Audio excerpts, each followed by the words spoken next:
উঠলো বাইতো হন হন করে কটক যায়, সেই হয়েছে আমাদের। লিটারেলি আমরা কোনো প্ল্যানিং ছাড়াই যাচ্ছি বেড়াতে, আর বিকেলে ঠিক করে যাচ্ছি সন্ধেবেলায় বেড়াতে। তাহলে বুঝতে পারছো আমরা কতটা ক্রেজি। আমাদের সাফারটা ছিল বাসে।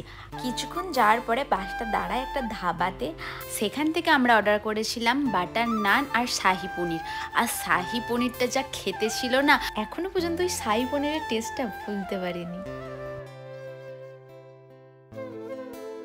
তারপরে আমাদের বাস ছেড়ে দেয়, আর ভোর হব সেই সময় আমাদের ডাকে, আর আমরা গিয়ে দেখি একটা পাহাড়ি এলাকায় আমরা পৌঁছে গেছি।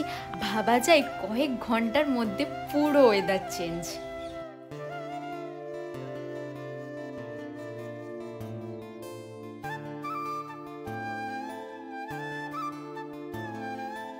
পাহাড়ের বুকে এক আলোর রেখা, লাল আভা ছড়াচ্ছে আকাশে। আধার কাটিয়ে চলে এলাম এই অপূর্ব একটা জায়গায়। এতক্ষণ তো ভালো লাগছিল, কিন্তু ওই যে আমরা হুট করে চলে এসেছি, কোনো হোটেল বুক করা হয়নি। অনেক খুঁজে খুঁজে আমরা হোটেল ঠিক করি, আর খিদেও পেয়ে গিয়েছিল আমাদের খুব। আর এই জায়গাটা তোমরা দেখে বলতে পারবে যে এই জায়গাটা কোথায়, আমরা কোথায় বেড়াতে গিয়েছিলাম। আর আমরা গেছিলাম হোলির দিনকে বেড়াতে।